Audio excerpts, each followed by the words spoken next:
Have you missed it? Like, do you guys think, I should have got in on Bitcoin? I don't spend a lot 5 years ago. Bitcoin. Bitcoin is something that certainly a lot of people think, is going to rise as an alternative currency. The Australian Bitcoin Podcast, presented by Heartblock.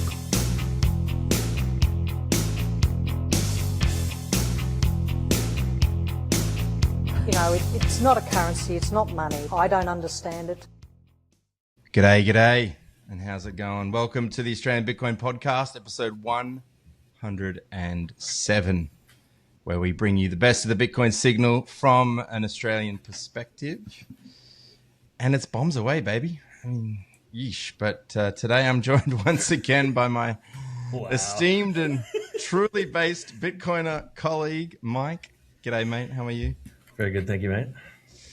And joining us straight from the Moa, organizer of the forthcoming Beechworth Bitcoin Bush Bash, Haza. What's happening, man? Not a lot, mate. Just been doing the mowing, and one of the organisers. There's four of us that do a bit of it. So, but you're the main organizer, right? No, you can take all the credit. You're on the pod. Yeah.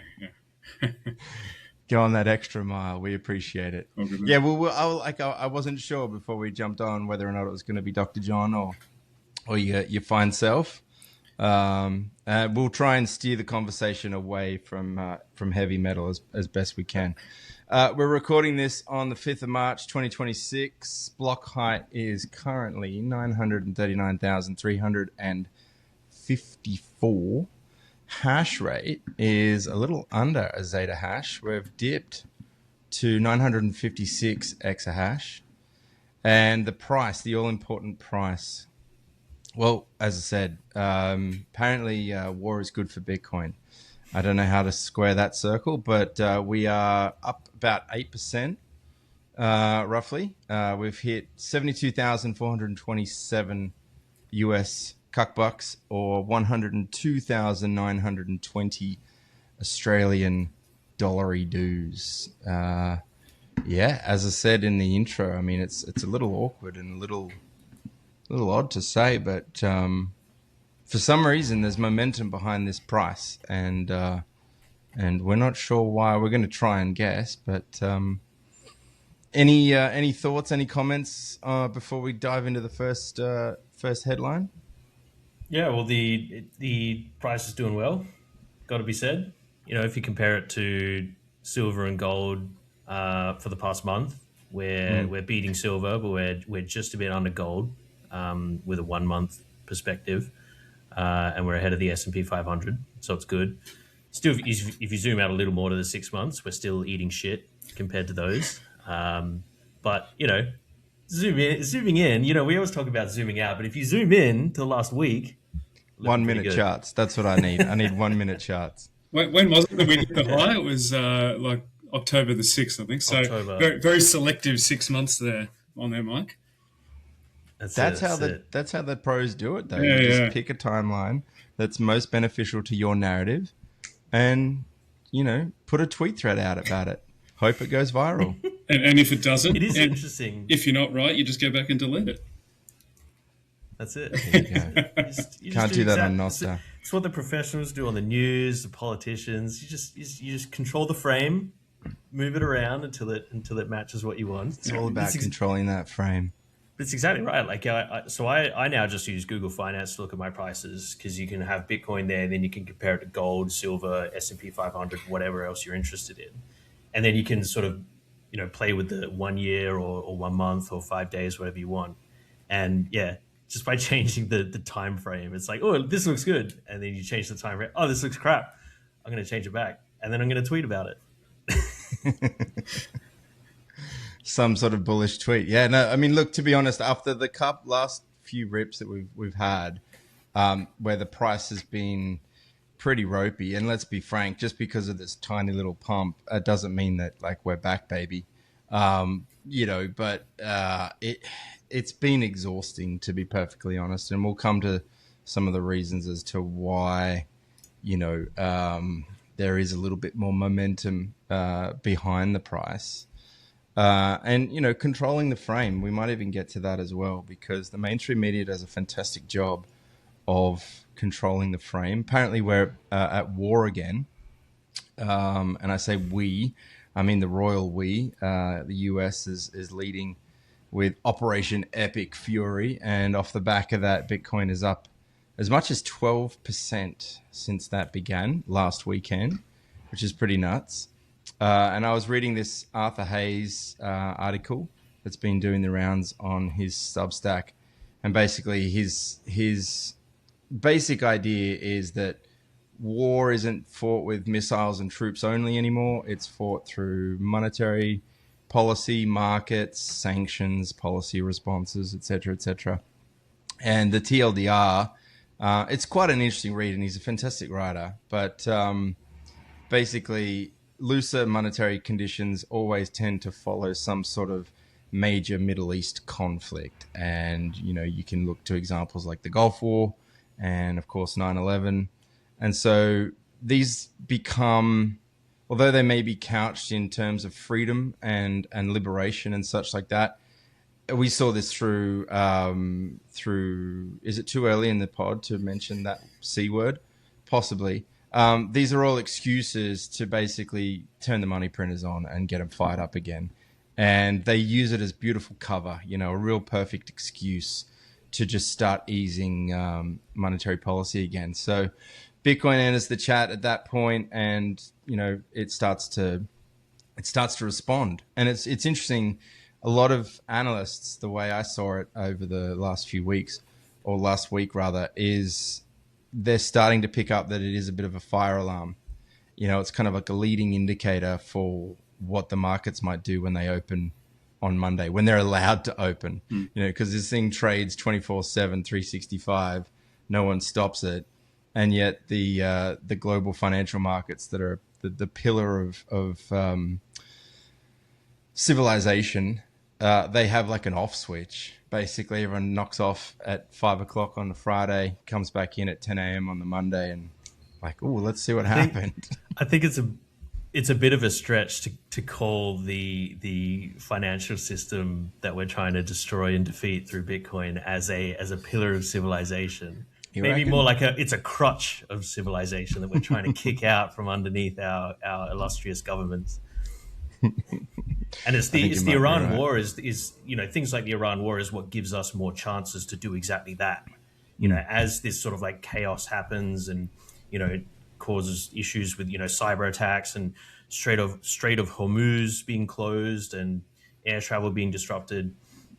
You know, this gives a chance for Bitcoin to step up and say, don't worry, Bitcoin's got this. Bitcoin's going to keep working no matter what happens, no matter what chaos keeps happening. Blocks keep coming in. People can still transfer value between themselves. No arbitrator required. It just works. So this is our chance to, yeah. It's a nuanced take there, Mike. I'm not sure if the boffins at Melbourne Uni or elsewhere, you know, would actually appreciate the stability and neutrality that is the Bitcoin network. Yeah. What's interesting, and I avoid mainstream media like the plague, but of the tidbits that do float up into the surface of my awareness, I have noticed that they are talking about this particular war, this Operation Epic Fury. It's a cool name, I'm not going to lie. With the same kind of enthusiasm that they spoke of when, you know, they entered the Iraq War in 2003. And I mean, I was way too young by then in what was it, 91. But it's like they don't give a shit. And it's like, this is all just entertainment. This is cool. Like, we're just going to go and bomb some people and it's going to be good and it's cool. And it's like the only people that are actually kind of stopping and pausing for a moment are like the so-called alternative media, you know, the ones that are conspiracy theorists. The conspiracy theorists and the crazy Bitcoiners. Highly regarded. War equals money printing equals NGU. So as a Bitcoiner, I'm kind of conflicted in the fact that the price pumps, but like, why does the price have to pump just because we go and wreck a few buildings and some people's lives? It's nuts. Yeah. And you don't want this, and you don't want to be, even though secretly, yes, you can see this being as good for Bitcoin, you still shouldn't be advocating for war under any circumstances. Like, war is hell. We should always be saying no to war, no matter what your financial implications are. But you talk about the media, and you're right. There is this cheering on and this framing in a positive light of this war with Iran. And the way to see through the bullshit is to compare it with how the media portrayed the Ukrainian war from the perspective of Russia invades Ukraine, and it's the most evil thing ever. It's the worst thing ever. It's horrific. Look at how bad Russia is. Now it's the US is invading and making war on Iran, and suddenly it's flipped. It's noble. It's good. It's a good thing. Iran has weapons of mass destruction. They have nukes. Supposedly, they've been about to get a nuclear weapon for the last 45 years. No, but it's always away. imminent. Yeah, 2 more weeks. It's always imminent, right? So we got to go in now. Exactly. So yes, it's very much echoed to the Iraq War. It's obviously at the behest of Israel wants this to happen. It's very clear and obvious that it is at the whim of Israel that Iran is being attacked. And the way that our politicians talk about it is pretty gross. Like, Albanese gets up there, his first speech since Operation Epic Fury started was, we stand unequivocally with the side of the Iranian people and the Iranian people's struggle against their regime and blah, blah, blah. And we're all, okay, well, then if that's the case, then what are you doing to stop the war? If you truly care about the people, what are you actively doing to try and stop the war? Clearly, they're just going along with what America and Israel wants, which is regime change. But it's horrific. We should always say no to war. This is going to be crazy chaos. Obviously, Iran has the linchpin of the Strait of Hormuz, which controls a lot of the oil flows in the world. And so they've reduced the traffic going through there by 90%, which is going to have effects on global oil prices and all that sort of thing. Anyone living in Dubai and all these Emirati countries is up shit creek at the moment because they obviously need to import all of their food and water, or in some cases they have desalination plants which can be targeted by Iran. So if you're living in those places, you're stressing out at the moment massively. So yeah, it's chaos. It's not good. I've been reading a lot about Iranian history. I think that the narratives that we're fed are quite bullshit. They talk about how they want to do a regime change and bring the Shah back in, the Shah that was disrupted in the Islamic Revolution in the 70s. And they say that the things were so good under the Shah. Remember the Shah? It was so good. But then if you actually look at who was in power before the Shah, it was a leader that was elected by the Iranians and was actually quite secular and quite progressive. But he wanted to nationalize the oil supply of Iran. And that's why the West came in to disrupt that and bring in the Shah. Anyway, I don't want to go on too much of a tangent. It sucks. War sucks. Always say no. Our politicians suck. The worst thing, and yeah, we won't go on about this for too much longer, but there was an article came through my inbox today about, preparing for higher petrol prices at the pump. And, they're kind of like already trying to get ahead of this story as if, and it's just a perfect example of using it as cover.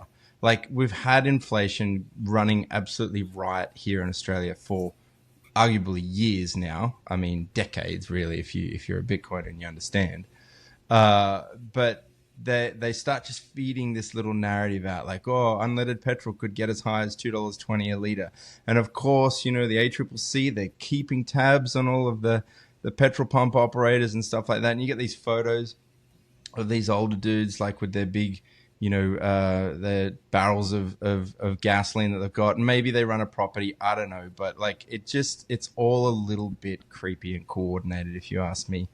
There's got to be some sort of a lag between an event happening and then like immediately, we're just going to put up wheat prices because of all these other things. And now like food's going to get more expensive. It's like, come on. And I'll just make one more point before I throw over to Haza. I just think it's really wild that they started a war just because some billionaires don't want to admit that they touched and ate kids on an island. Over to you, Haza. How do I follow that, mate? Bloody hell. That was a good enough rant. I don't know what to think of it either. Like, obviously, I've been reading a little bit about it, but to be honest, it takes up a lot of space in my brain, and so I try to sort of avoid it as much as I can. Like, interested by it, sort of watch a little bit of what happens, but I don't get too involved in it. It's a little bit toxic on the soul, I think, when you start reading about this stuff too much. Amen. Toxic on the soul. Couldn't have said it better. Jane Street. What's happening on Jane Street? Basically, the 10 a.m. dump, which sounds like toilet humor, is over, ladies and gentlemen. The theory is that large ETF participants were creating short-term pressure by selling spot Bitcoin or adjusting their ETF positions between the sort of 10 a.m., 10:30 a.m. East Coast time, sort of around the US stock market open. Which potentially triggered liquidations, and then those hedge funds or whatever it was are buying in at lower prices, and this kind of went on for a long, long time. And it's since blown up that apparently this company, this I don't even know what they are, like a hedge fund, were behind it the whole time. Never even heard of Jane Street. Just they come out of the blue, kind of like that SBF guy. And I think they're actually in cahoots. Yeah, they were actually heavily involved, I think, back in the SBF days at FTX, Jane Street. So I think actually SBF actually came from Jane Street, I believe. He was actually a trader worked with it before setting up FTX. Yeah, that's correct. It's a quantitative trading firm and liquidity provider. Yeah. Whatever that means. Okay, it sounds obfuscated, and it's like that kind of high priest talk that is so familiar with modern economics. It's so difficult to penetrate that kind of language for your average person unless you're highly motivated for whatever reason. The incentive is there to see past that. What did you just say? I clicked away from it now. You call me flat-footed. So I think that the way that they operate, I've done a little bit of reading on Jane Street actually. They have no CEO, and they don't actually take in any outside money from anywhere. They're actually trading their own capital. So there's a lot of regulations and things that they don't have to abide by because they're not actually using outside capital. It's actually their own capital. So they actually get away with a lot of things that a lot of the other big hedge funds don't. Okay, all right. Sort of sly roundabout way on Wall Street. Yep. Interesting. Many such cases.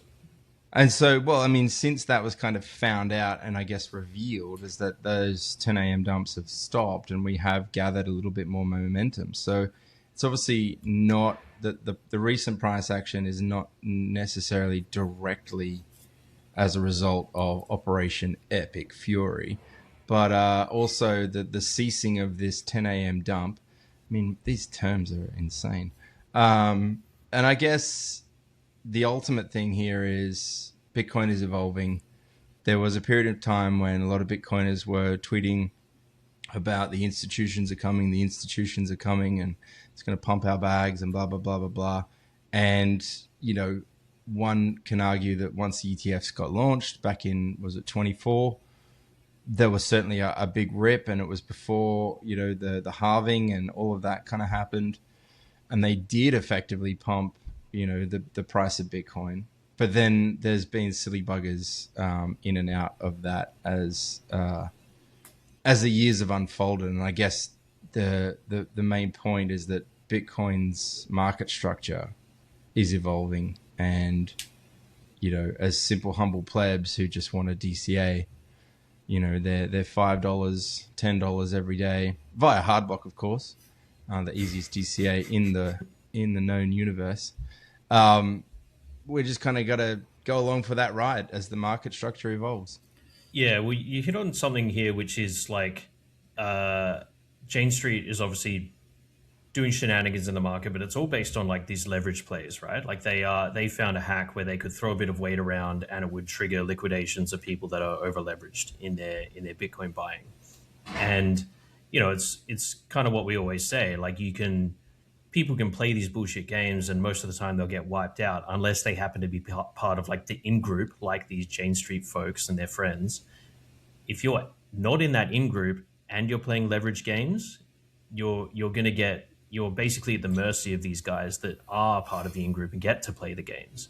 And so the easy way to avoid that is just don't mess around with stuff like leverage. Unless you're like a psychopathic billionaire that's on the Epstein list, just don't do that stuff. Just stack DCA, put it into self-custody, sit on it and get on with your life. Because beyond that, you're just going to get wrecked by people doing shady shit like Jane Street. Whose job it is to effectively do shady shit too. Like if you're just doing this on the side, like it's not going to happen, man. You're not going to do it. You're better off buying a lottery ticket. And if you're going to do that, you're better off buying Bitcoin. That's it. Or a BitAxe. Definitely a BitAxe. Yeah. All right, let's pivot briefly to, I'll say briefly, I don't know, unpack this. Again, I sort of stay as much out of it as possible and try and remain neutral, but I'm not going to be offensive. I can give you my opinion if you want. BIP 110. Everyone has like some kind of an opinion about it. There's a lot of fear. There's a lot of anxiety. There's a lot of division. I was listening to a Twitter Spaces, I think it was late last week, and there was Shinobi and Mechanic, and Marty Bent was on there as well, a few others, and all I heard was just people being called regards, and it was a bit weird. Like it was just disappointing. I think, you know, I'm gonna be that dad that's just like, listen, I'm not upset, guys, but it's just disappointing. Sort your shit out, you know. Like, we don't need to run around calling each other regards. But anyway, I don't know what BIP 110 really is. I'm hoping one of you blokes can explain it to me. Well, I don't know if you want to have a crack, Haza. I'll definitely happily share my opinion. I don't know if you want to have a crack at explaining, you know, laying the groundwork for conversation, Haza. Otherwise I can have a go. Yeah, no, you go. I don't want to touch that with a 20-foot pole at the moment, so... Okay. So I'll give my like bird's eye view just for anyone that's fully out of the loop. There's a problem with Bitcoin that people refer to as spam, which changes depending on your perspective. Some people might say some is and some isn't. Now, Bitcoin Knots was put forward as an alternative implementation to try and control spam. That has launched, and it's got about 20% of the reachable nodes are running Bitcoin Knots. Now, Bitcoin Core, the guys that run the reference implementation of Bitcoin, released Core version 30, which changed the default rules for nodes, which some people think makes it easier to put more quote-unquote spam on the network. And there was a lot of people complaining about it, the Knots crew specifically, so Mechanic and Luke Dash Jr., one of the Core devs, were leading the charge against this change. It happened anyway. Core pushed it through.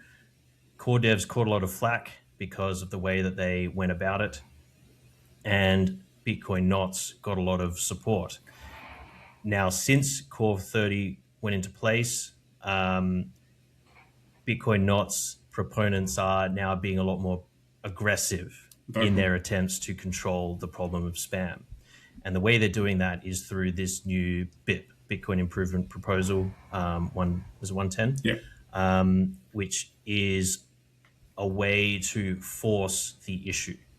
And what it is effectively it's a change that predicates a user-activated soft fork, which is basically a way to say we're changing the consensus rules if enough miners and node runners accept the change by signaling that they are going to adopt the change on their nodes, then it'll basically force the network to adopt that change. Now, at that point, anyone who operates a node or is mining Bitcoin then has a choice as to which version of the Bitcoin network that they support. The one that does do BIP 110 and brings in the changes to restrict spam, or to not and reject 110 and stick to the Bitcoin network that does not accept that change in the rules. And that's currently where we're at. So we've BIP 110 has been proposed, and there's debates going on about it, very frothy debates. But as of this time, the first Bitcoin block that follows the BIP 110 consensus rules has been mined and is in the blockchain. So, and actually the results do look like it did mitigate spam on that block because it was all filtered out by the new rules. So there's a little bit of vindication in the BIP 110 guys, the Bitcoin Knots guys. But, you know, we're talking about one block in a sea of many blocks. You know, there's obviously a block every 10 minutes. So still, they haven't won, but, you know, they've taken the first step towards forcing this soft fork. So that's currently where we're at. I don't know if you guys want to add anything more. I do know explanation there. I do know the activation on it is sitting at around 55%, I think, as well, which is vastly lower than what was put forward with SegWit and Taproot upgrades. So I think, from memory, it was around 95% had to signal for the SegWit, and I think it was 90% for Taproot. So 55% is a very, very a massive change, essentially. You're only requiring 55% of the node runners to signal. And what that does effectively, as I understand it, and I'm just a pleb here, is it could force a chain split where essentially you've got 50% of the network on one side, 50% on the other, and, you know, running two dual systems versus something that happened with SegWit or Taproot where it was quite clearly everyone made that change quite quickly because it needed 95%. So it could go on for some period of time where two chains actually run in parallel, and one's going to win out at the end of the day. Which one is it going to be? And it's ultimately down to the market to decide, right? Like, yep. Even if, because it, you know, obviously I'm no expert, but, you know, 55%, you said that it's low, but it's still a majority. Still majority. If you think about it. Yeah. But that's a majority of nodes. It's not necessarily a majority of, say, hash rate, because in that 45% of nodes that have not signaled it, that might actually be all the nodes that are, you know, mining nodes, for example, that actually have hash rate behind them. So it could be that the scenario goes that a chain split does happen, but all the hash rate stays on the 45% side of the network, and then the ones that do adopt BIP 110 actually ends up with a very low amount of hash rate, which means that it's vulnerable to attacks and hijacking and stuff. And so then people will naturally, well, I'm going to use the chain that's more secure. And that's kind of how market forces will dictate who wins, yeah. I think. The market incentives at the end of the day, which is effectively the block reward. Yeah. Yeah. Because in the world where the chain split happens, and let's say the only big mining pool that switches to the BIP 110 network is Ocean Pool, which is the one run by Luke Dash Jr., that's a very tiny drop in the bucket hash rate. Yep. And so in theory, that network would be quite vulnerable to attacks. You mentioned DJ. You mentioned DJ that you know, you want to be the adult in the room, and I actually do find I take a similar approach. Like, these guys on both sides are so aligned. Like, you're talking about, you know, they all got the same ideals in place. They all follow Bitcoin. They're all Bitcoiners. There's this such a small little. I know it seems big in a lot of people's headspace at the time being, but it's such a small little thing in terms of what they disagree upon. And to be 98% aligned and to be 2% non-aligned, isn't that just life anyway? Like, I don't know. I just think there's a lot of emotions that are being stoked at the moment on both sides, and I just think someone needs to be the adult in the room and call it out. It's very, very similar to, like, the splits you get within, like, say, the Christian faith. Like, Christianity, it's like they all generally agree on Christianity and generally agree on the Bible. But then you've got all these, like, tiny denominations and stuff which pick one or two issues and then just go at each other's throats over these one or two minor issues, which is kind of what we're seeing here in Bitcoin. It's quite interesting.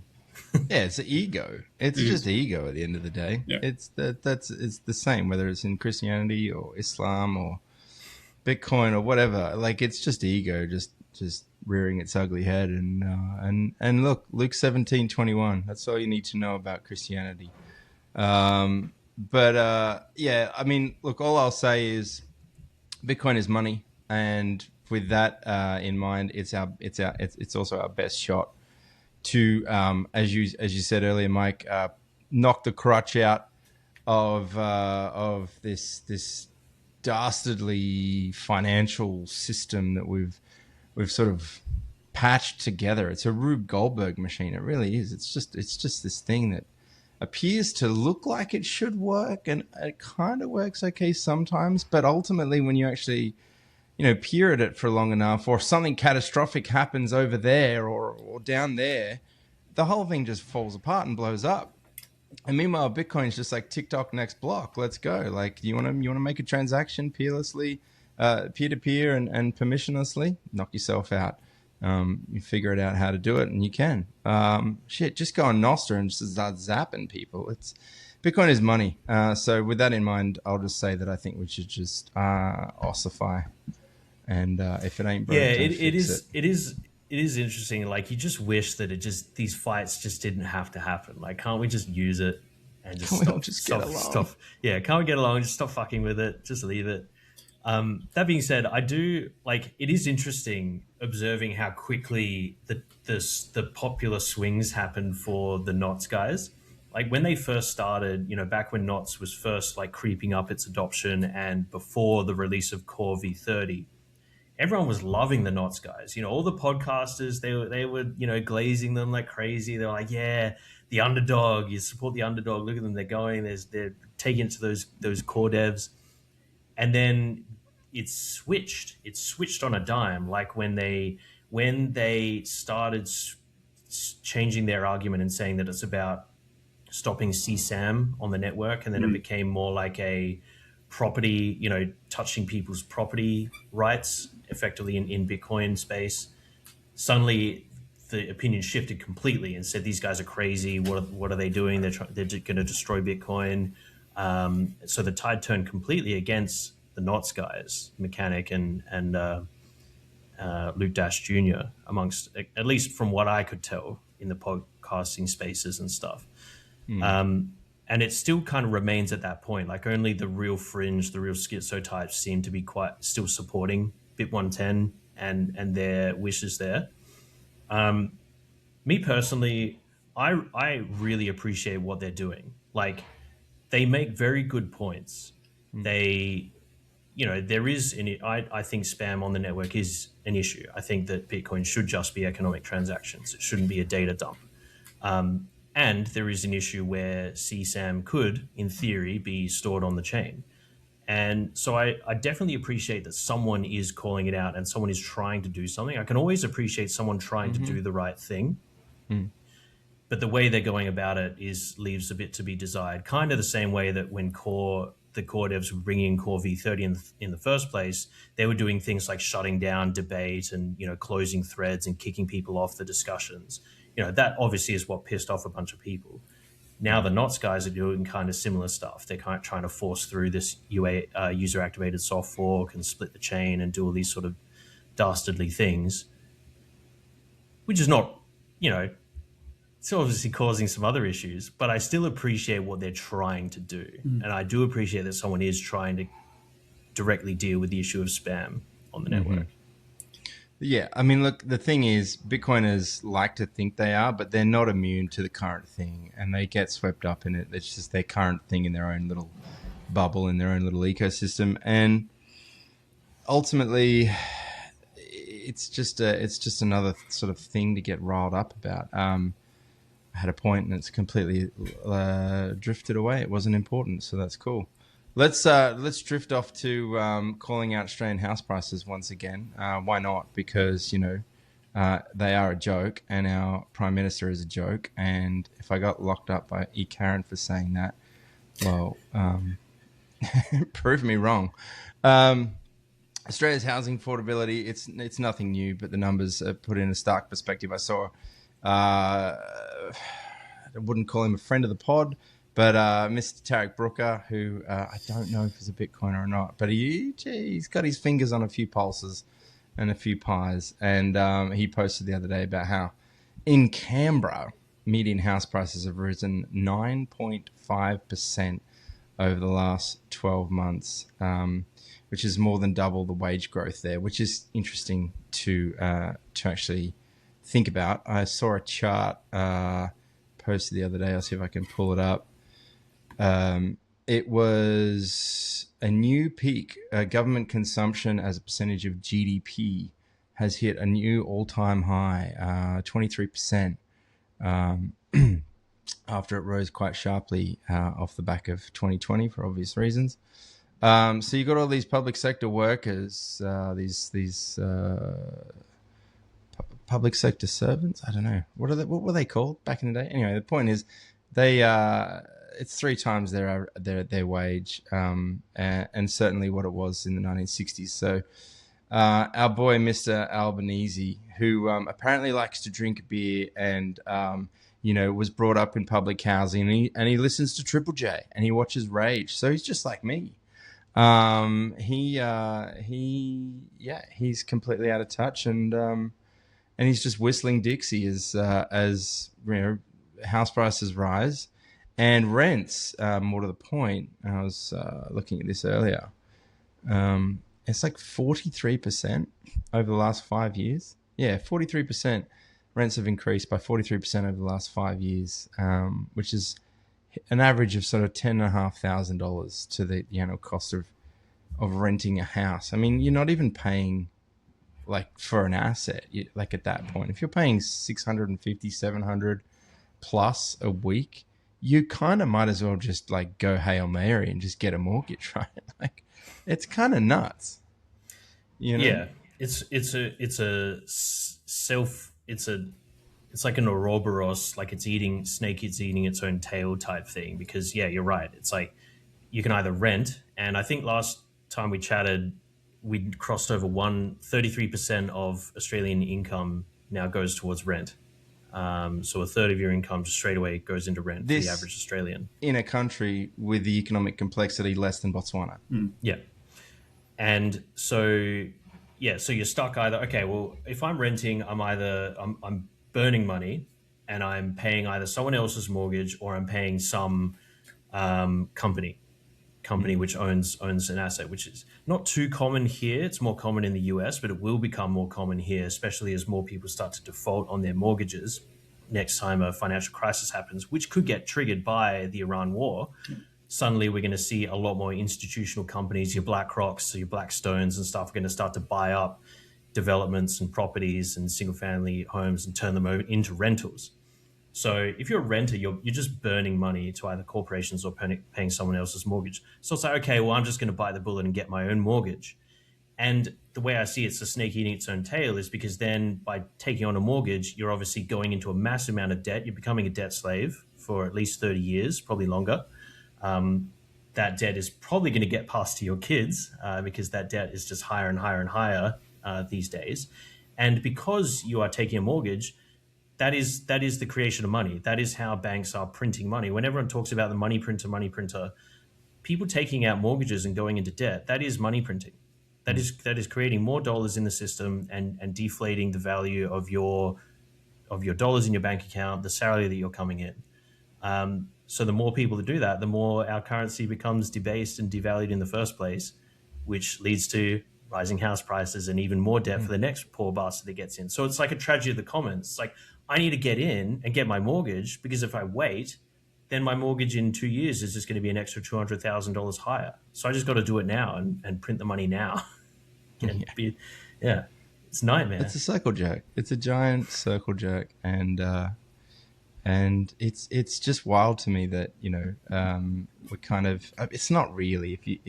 If I guess as a Bitcoiner, it's probably not as wild as it might be for some. I guess obviously Bitcoin fixes this. I know it sounds trite and silly to say, but we did a chart. We had a graphic going around this time last year, I'd say, where the price of a median house priced in Bitcoin was about 1,000 Bitcoin in 2016.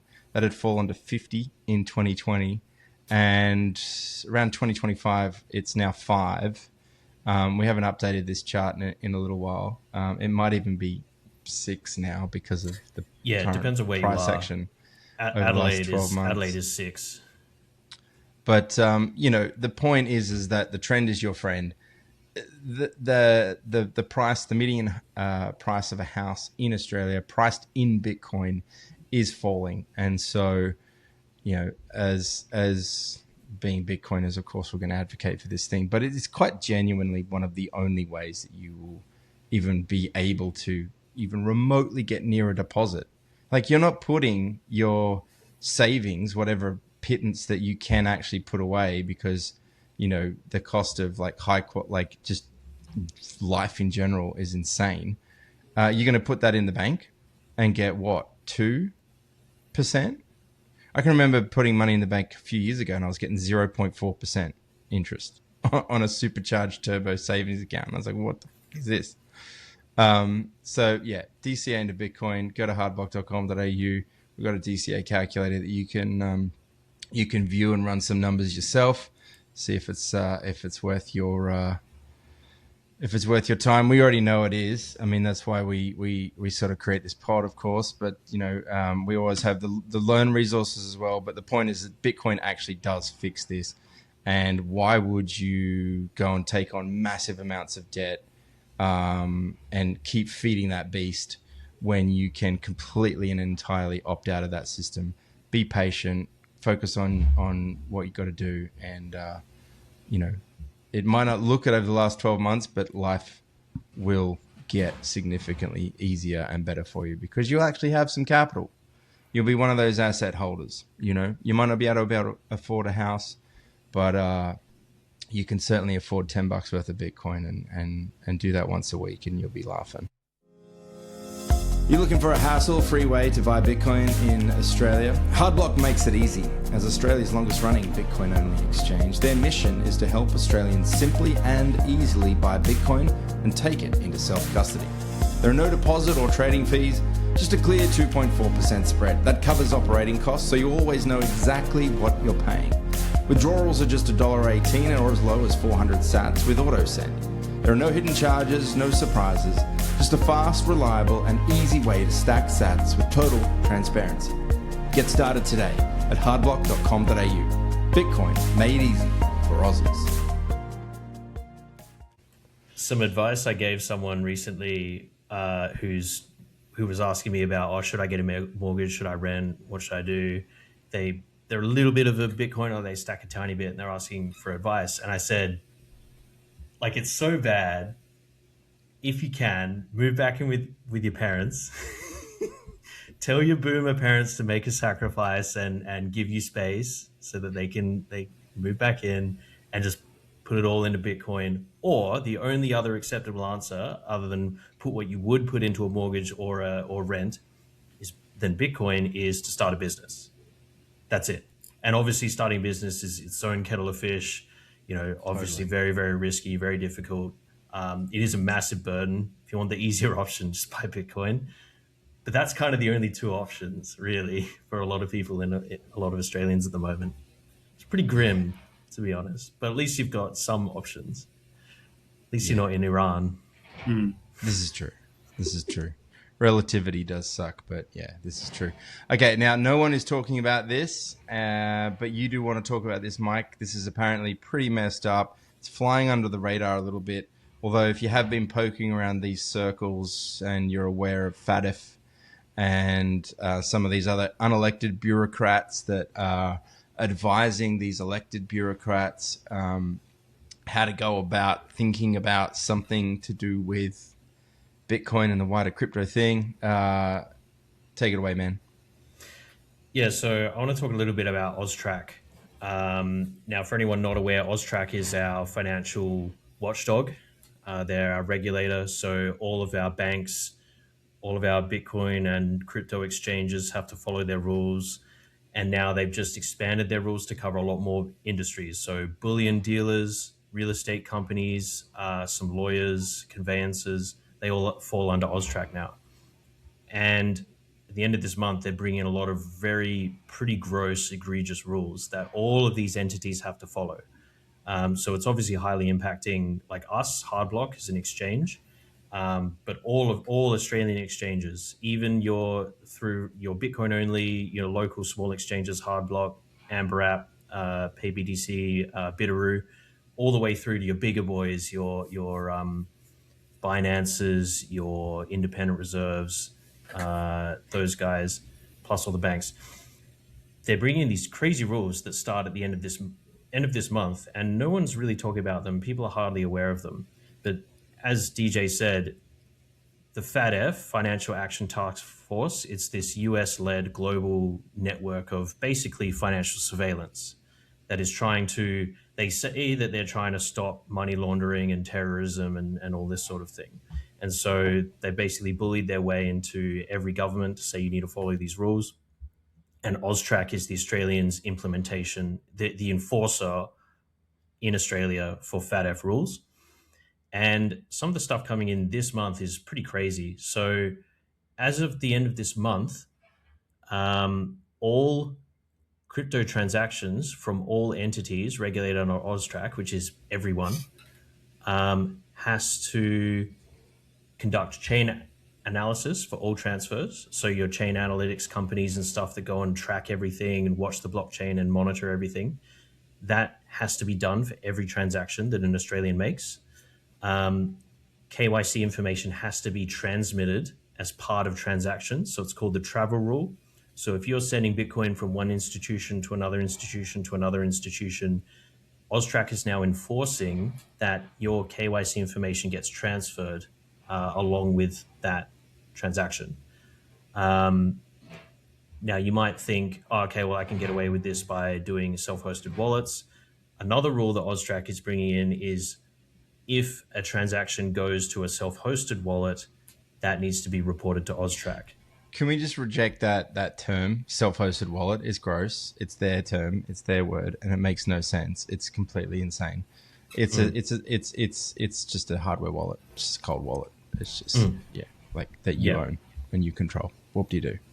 Yeah, agree. Sorry. And but yeah, so if someone facilitates a transaction into or out of what they're calling a self-hosted wallet, that needs to be reported to AUSTRAC. Like you're a common criminal, you have to have that logged with them. And then the last thing that I'll mention, I don't want to spend too long on this, is they're also bringing in new rules to do what are called examinations. And it's very Gestapo. It's very like police state. Like the police state is being built up around us, before our very eyes. Like everything we were warned about in 1984 and all these sorts of things we've seen back in history. This is happening to us right now. You know, we've already talked about the free speech stuff and the hate speech stuff they brought in, and then a few other things around that and all the surveillance state stuff that's happening. But now it's coming for our financial networks and our alternatives to the current financial networks as well through Bitcoin. But under these new rules, AUSTRAC can now basically demand that you, as an individual or a business, or you're an employee for one of these financial companies, or you're just an individual person, AUSTRAC can now sit you down and basically interrogate you for days on end to give them information about transactions, about accounts, about your activities, or about your business activities, or about transactions that you've facilitated between two people that you might have never met, but you might be somehow a party to that, and you can be interrogated and forced to provide information. And if you provide false information, 10 years jail, 10 years imprisonment. Just that's it. If you give the wrong information or refuse. So this is all happening this month, and no one's talking about it. Mainstream media is not touching it. It's pretty grim. It's taking up a lot of my time because I'm having to comply with a lot of this stuff and write about it and make sure that, checks and balances are done. Every entity in Australia that follows AUSTRAC is having to do this month. It sucks. It sucks. What's the administrative burden on you guys in doing that? Like, has that added a lot more administrative burden for Hard Block? Yes, because we are trying to do it in a way that we are trying to do the bare minimum to comply. We don't want to be giving them anything extra. And we also don't want to be giving up information to international companies. So if you're with some of these bigger exchanges like your Independent Reserve and your SwiftX and all these guys, they will just happily sign up with Chain Analysis and all these US and Israeli companies that are set up to just monitor people worldwide, that monitor their Bitcoin transactions, and do it as a service. Like, that's their whole business. These bigger exchanges will just happily pay the fee and sign up with these big companies, and they will be sending all of your KYC information. Everything about you will go as part of all of your transactions to these companies. They'll just do it. Whereas we don't want to do that. We just don't, because it's evil. First of all, we don't want to be paying for services by foreign companies. So we're an Australian company. We're serving Australians. We want the cheapest possible, best service for Australians. We don't want to have to pay money for a subscription to an American or an Israeli firm which monitors people as their primary reason for being. Like, that's evil. We don't want to give them money. So we are trying to find a way to do it without doing all this like horrific stuff, and it's very difficult. And it's taken a lot of our time that we could be spending just making our service better. Instead, we're chasing our tail trying to comply with all this FATF nonsense, Austrac nonsense, and it's incredibly stressful. And it bashes you against your morals and values about supporting freedom and Bitcoin values of, it is libertarian ideals of let people do what they want. So it's up to them if they want to break the law or not. I'm not going to look at every person with a magnifying glass, and then I'm not going to make a call as to whether they're breaking the law or not. That's not my thing. But that's what Austrac is trying to do. They're trying to force companies to be the police for them, and it's painful. It's painful. That's what they do. There's a lot of people complain about their banks and blocking transactions to and from exchanges and stuff like that. And a lot of that is just proxy. It's just proxy police work that they themselves, we just saw like it was 23% of GDP from the Australian government. Okay, we'll allocate some of those resources to actual police work. Like, just do that. Yes, exactly. It's tried and true, for goodness sake. But instead, you're allocating all this capital to these other things. And I'm not having a shot at the NDIS. Maybe I would be more inclined about that thing if I was like on it, but I'm not, And like this is the egregious thing. 23%. It's not a drop in the bucket. No. And if you can't do basic investigative police work and have a proper allocation of capital to that very important job, but instead outsource it and put the burden of proof onto these private companies, which then have to somehow figure out where they're going to get these resources, this time, this energy, this capital to actually do this work in the first place. It's completely bananas. I'll just mention, there's a really great book. You can get it at gutenberg.org. It was written by the prototype to the CIA. It's called Simple Sabotage Field Manual by United States Office of Strategic Services. Write that down, look it up, read it. Be very useful in the years and decades to come, I feel. All right, now let's pivot and we'll close this out because I want to end in a cheerful mood, constructive. That's what we're here for, right? Bitcoiners, cheerful and constructive. This is probably one of the nicest places I've ever been to in Australia, Beechworth. It's just very pretty. It's a nice, peaceful place. Now, unfortunately, it is in Victoria, and we all know that Victorians do love a little bit of socialism. But I mean, what state doesn't? New South Wales, Queensland say that they don't like it as much. They call everyone below the border there the Southern Socialists. But that being said, Beechworth is genuinely one of the most prettiest places, particularly around this time of year in autumn when the chlorophyll is just running wild. And we've got a bush bash coming up on March 13th to 15th. Yep. And as we mentioned at the top of the show, Haza is one of the organisers, one of the co-organisers up there in the Alpine High Country. So, yeah, take it away, man. Like, give us why the heck should I be bothered to drive to Beechworth apart from the fact that it's beautiful, but run the risk of being indoctrinated by socialists? Because you're going to meet an absolute great pack of people, some absolute legends of the space. So starting on the actually starting on the Thursday this year, but it's sort of a few little unofficial things that we're doing, really for alumni only that have been to a bush bash before. But on the Friday, we're starting at midday. We're going to have a bushwalk, or maybe a bit of a walk around the caravan park and Lake Sandwell potentially, and then we're going to be finishing that up to get to Bit Devs by 2 p.m. Bit Devs will run for about 3 hours, and that'll finish out the Friday. So Bit Devs is it's more of probably a technical discussion, but there's a lot of topics that come up that are sort of very topical to Bitcoin at this point in time. They go through feature sets, they go through exploits, they go through legal stuff as well. It's a really good sample sort of pricing of Bitcoin right now as it stands. So it's not one to miss.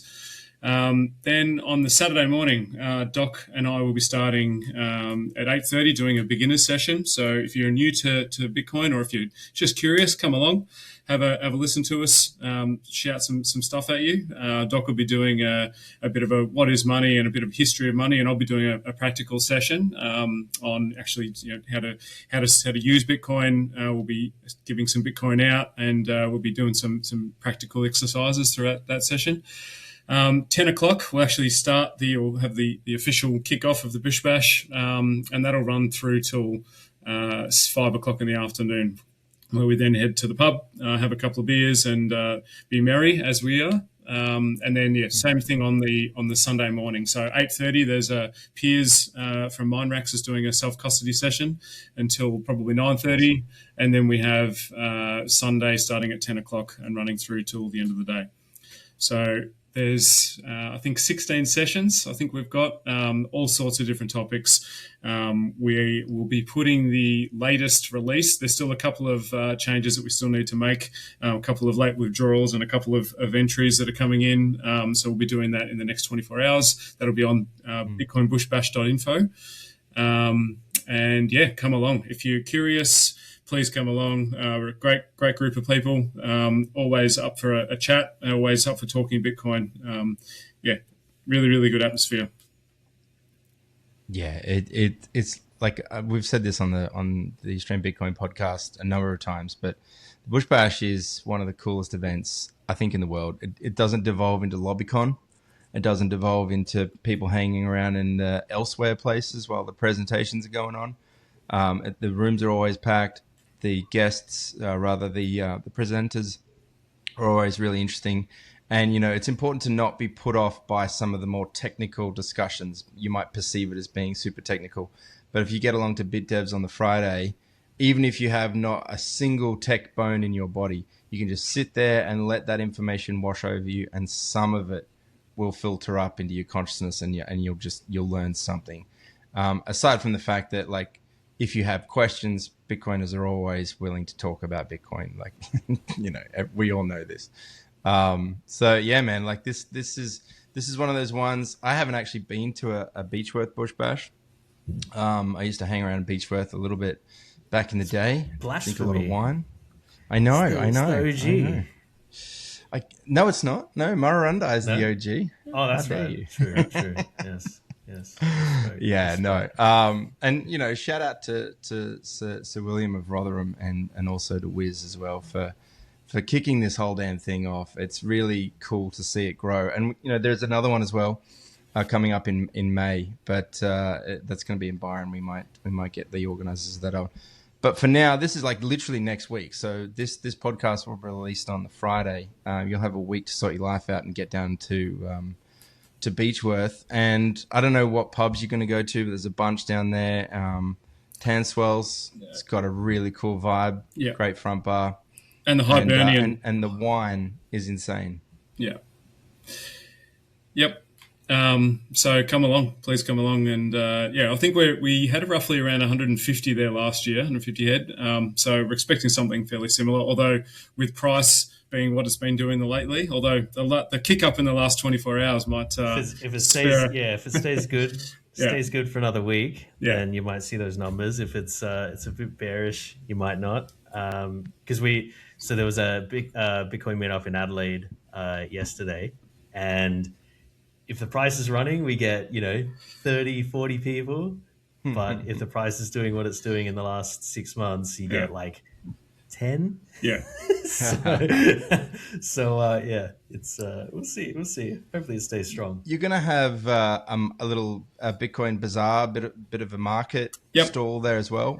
Yep. Similar to what happened at Parks. There's a few Bitcoiners that have got side businesses and that type of thing, and they just brought along their products, and people were exchanging sats for their products. We're going to have that set up as well. So yeah, there's a few different things that we've got scheduled over the weekend.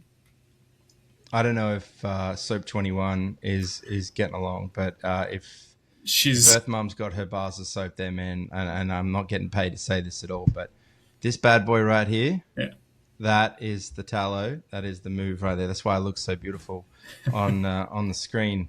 It's because of that. It's beautiful tallow, which is infused with frankincense stuff. Anyway, but yeah, the Bitcoin Bazaar market too. It's fun to be able to transact real world things with your Bitcoin, particularly over Lightning, and just see what's going on, because Bitcoin is incredibly talented.